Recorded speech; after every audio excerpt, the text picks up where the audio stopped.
Hello and welcome to Professor Bets, your home for all things sports betting. The divisional round is upon us in the NFL. We've made it all the way to this point. We've had exciting weeks, we've had some down weeks, but we're looking for a really good divisional week as there are only 4 matchups for us to break down.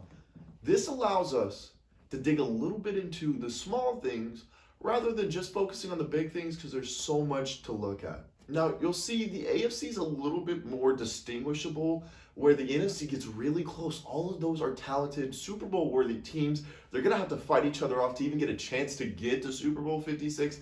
It's going to be so exciting to see which teams are able to fight through that wicked divisional round, get into the conference matchup, and see who can pull out both victories as they will be tested long before the Super Bowl even starts. Kicking off with the AFC, though, we have the Kansas City Chiefs, possibly the AFC champ favorites, versus the Bills. Now, the Chiefs are only getting a -2 line here, and I kind of understand that.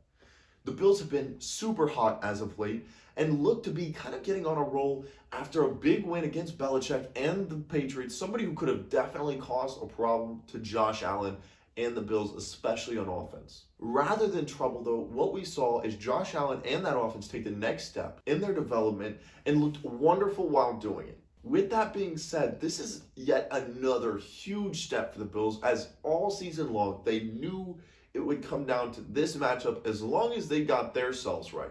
The Chiefs were always going to be in this position. The AFC so far has been run by them for a few years now. This is a big matchup to really prove and kind of maybe even topple the Chiefs off of that pedestal that we as fans and many other people in the media have put them on, as that has been rightly deserved. The Chiefs feel an awful lot like a Goliath in this situation, as they've been there, they've done that, they've proven it. They look very, very good coming into the season. And the Bills look good too, but they feel a little bit more like David to me, as to where, they've gotten to this point right here, and they've failed so many times. Now they have to get over this hump. And in this exact story, this is not a fairy tale, and I think that Goliath and the Chiefs are able to win out and cover the 2 points. Moving to our next AFC matchup, and what an exciting showdown.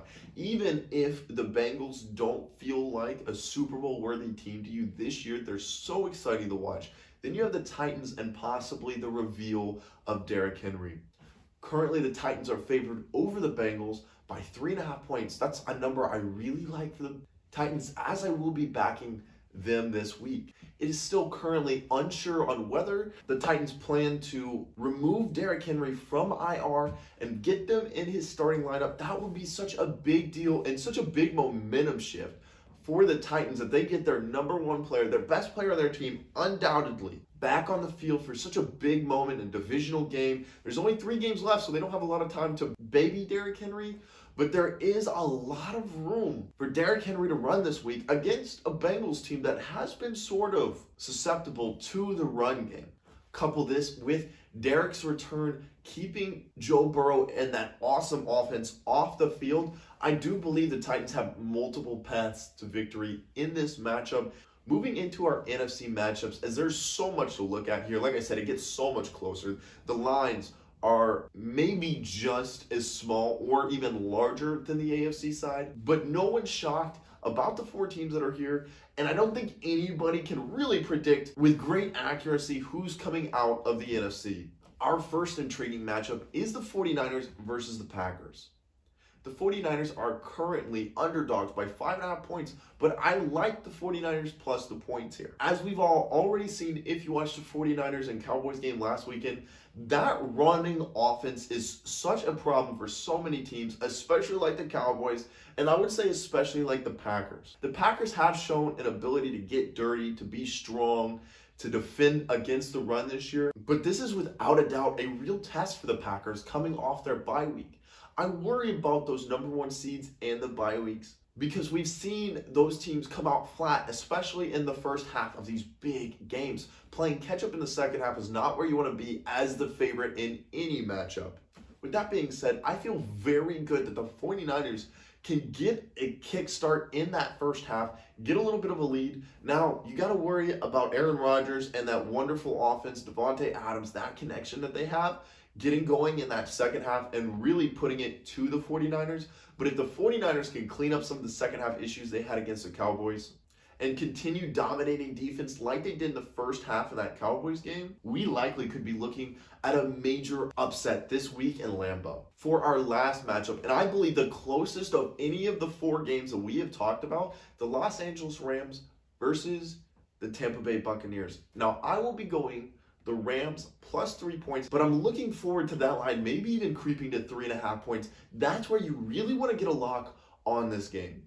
I do believe out of the 2 teams that the Los Angeles Rams is the more talented team and the team without as many holes, but then again, there's the Tom Brady effect that makes you never want to bet against him, as these are the moments that he has made his entire GOAT career out of. With that being said, I think that the loss of Leonard Fournette has caused such a big rift in offensive play calling for the Tampa Bay Buccaneers. I do believe Brady will be forced to throw the ball more. As the Rams have the more talent, I bet that the Rams probably score the first touchdown of the game, and they really hold that lead throughout. Now, when we see this change, when we see all this start to come together, we'll be in the 4th quarter. I believe at that point, Tom Brady will be looking at a deficit and a chance at a come-behind victory.